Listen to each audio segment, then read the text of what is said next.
an unlikely mastermind. For nearly 2 decades, Thomas Elroy clocked in and out of the same drab postal facility just outside of Newark, New Jersey. He was quiet, punctual, and polite to a fault. The kind of guy who brought in donuts on Fridays and volunteered for holiday overtime shifts. His coworkers barely thought twice about him. He wasn't particularly chatty, didn't hang out after work, and never seemed to have personal drama. But beneath his unassuming exterior, Elroy was quietly assembling the blueprint for one of the most audacious thefts in U.S. postal history. Elroy had started as a mail sorter in his early 20s, eventually working his way into the logistics and routing department. This wasn't glamorous work. It meant endless spreadsheets, barcode scans, and delivery confirmations. But to Elroy, it was a goldmine of knowledge. Over time, he developed an encyclopedic understanding of how high-value parcels moved through the system, how they were flagged, which hubs processed them, which courier services were subcontracted, and more importantly, where the vulnerabilities lay. One such vulnerability came in the form of the invisible handoff, a short window of time between a parcel being scanned at a sorting center and picked up by a third-party security courier. This lag, sometimes as short as 12 minutes or as long as 2 hours, created a temporary gray zone. If someone accessed the package during that window and rerouted it with forged paperwork or internal codes, the system wouldn't raise alarms until long after the package was gone. Elroy also learned about the tracking system's dependencies. A barcode scanned at the right time triggered the next expected scan in the chain. But if someone inserted a fake scan, or worse, duplicated a real one, it could send a false signal, misleading investigators by hundreds of miles. Elroy had seen it happen with routine mail mistakes. He quietly took notes.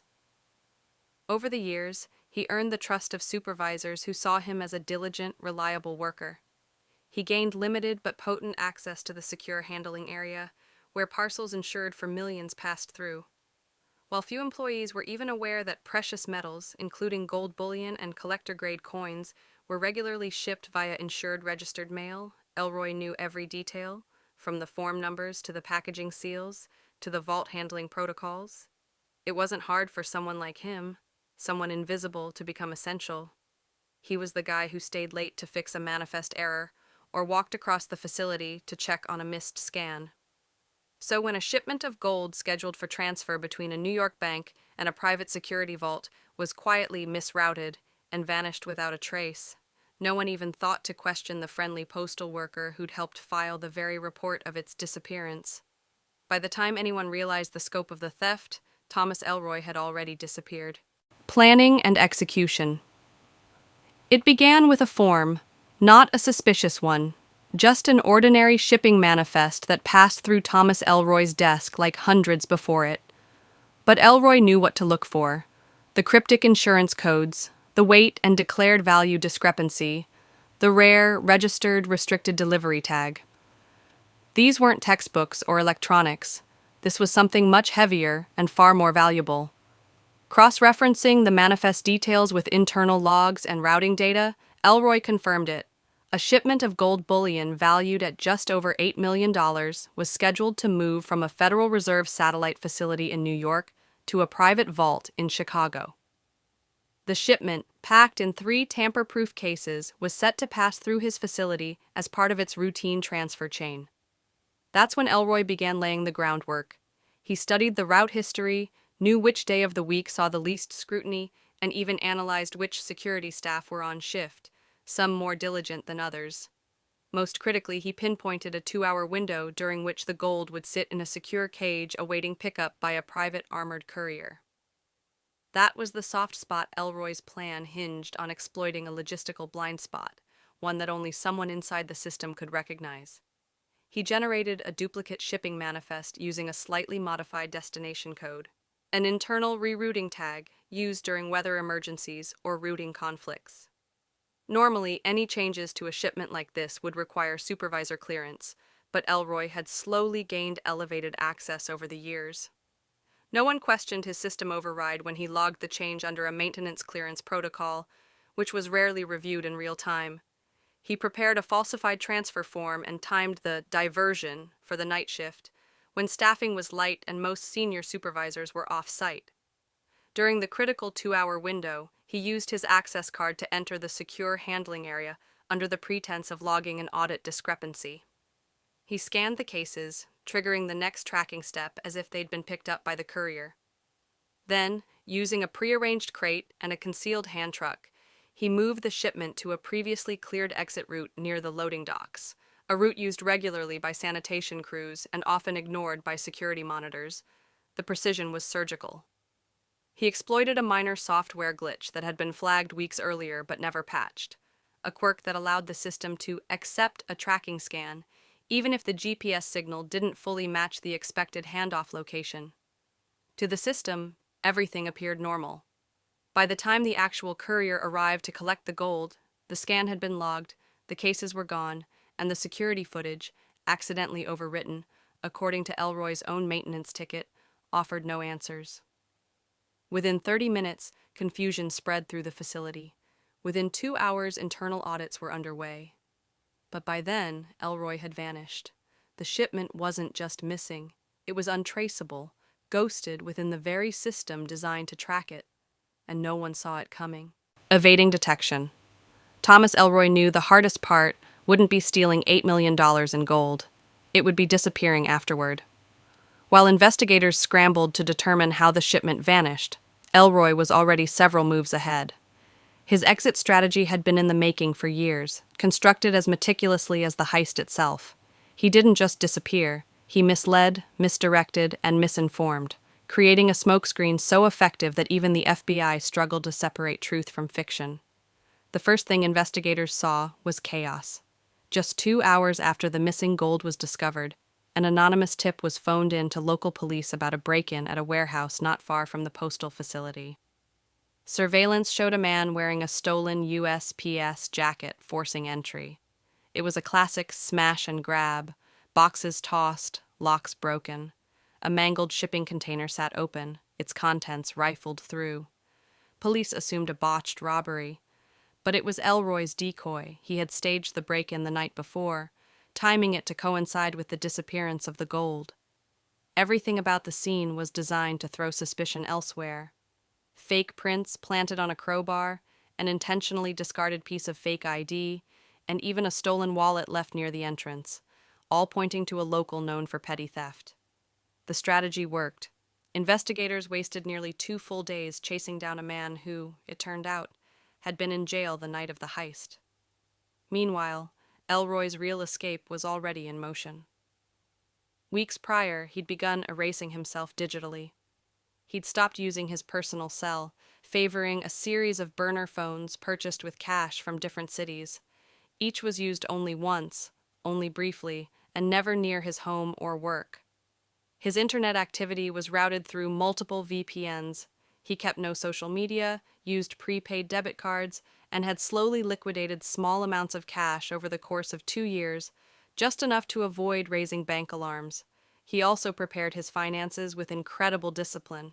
He hadn't made a large purchase in over a year. He'd canceled his credit cards, kept his bank balances deliberately low, and even downgraded his car to a 12-year-old sedan with fake registration and plates.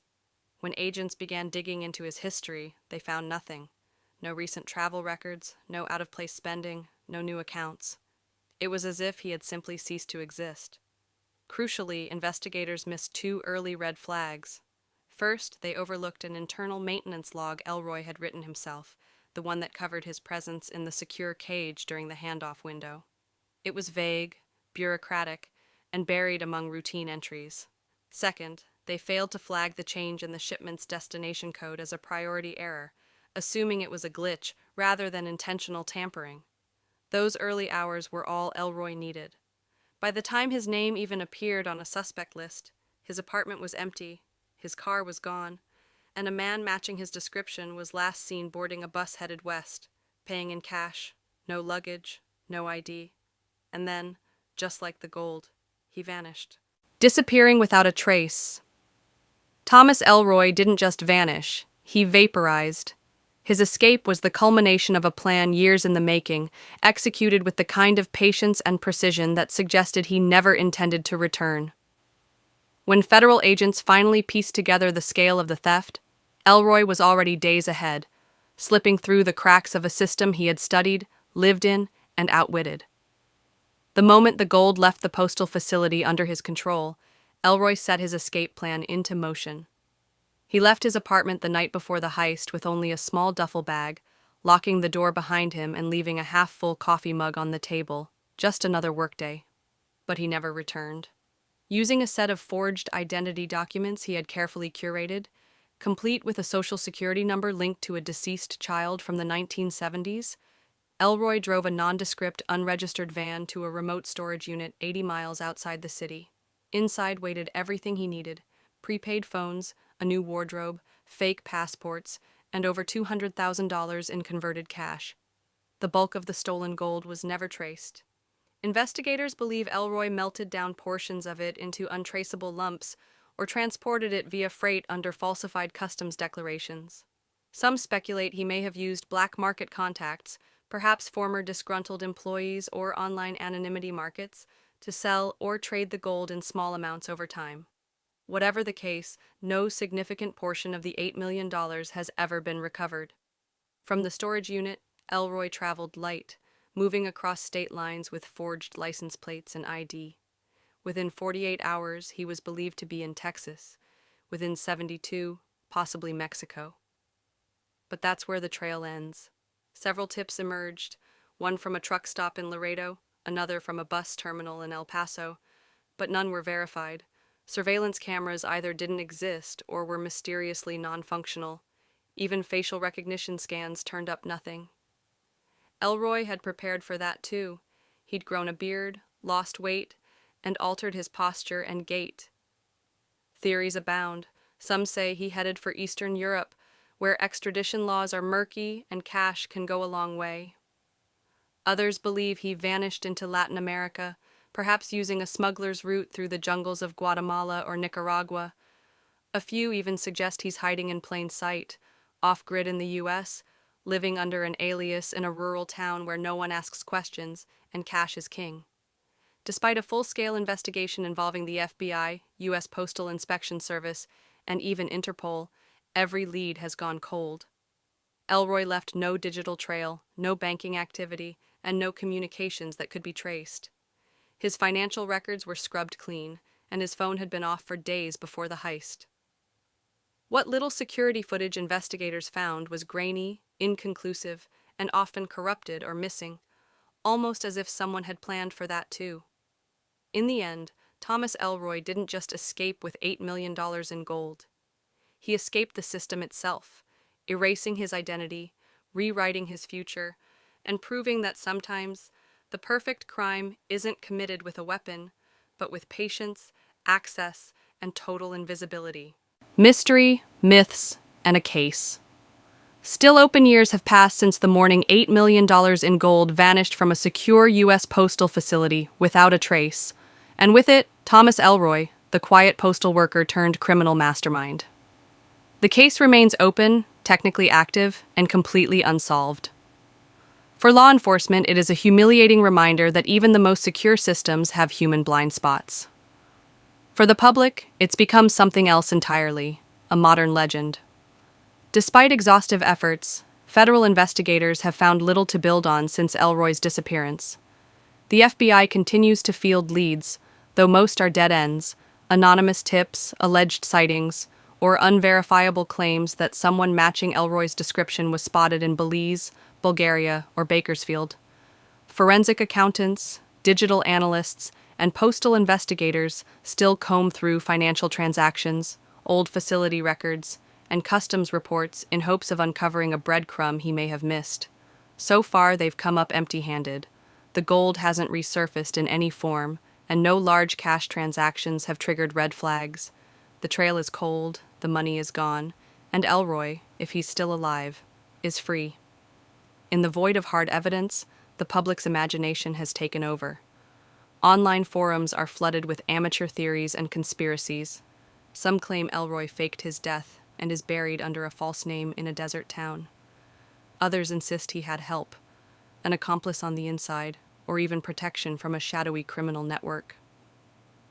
A popular YouTube channel dedicated to unsolved crimes released a 90-minute documentary dissecting his every move, drawing over 5 million views and hundreds of comment threads speculating about his fate. There are even annual threads on Reddit where self-styled sleuths share theories, timeline reconstructions, and pixelated images of men they believe might be Elroy. One user even claims to have found a man in Paraguay with the same ear structure and dental alignment, though no hard proof has ever emerged. The story has taken on a mythic quality. The invisible man who knew the system so well, he simply walked away with millions. No violence, no hostages, no alarms, just knowledge, patience, and a clean exit. Some admire him as a Robin Hood figure, someone who outwitted the bureaucracy that underestimated him. Others are more cynical, calling him a lucky opportunist who stumbled into the right crime at the right time. But the most haunting question remains. Was this the act of a man who planned every step years in advance, or the desperate gamble of someone who saw a brief window and seized it? The FBI won't say. The case file, heavily redacted and sealed in parts, gives no clear answer. And Elroy left no manifesto, no trace, no sign of where or who he might be now. One thing is certain, the gold is still missing, the manhunt is still on, and somewhere out there, the quiet postal worker who fooled the system may still be watching the world search for him, as invisible as ever.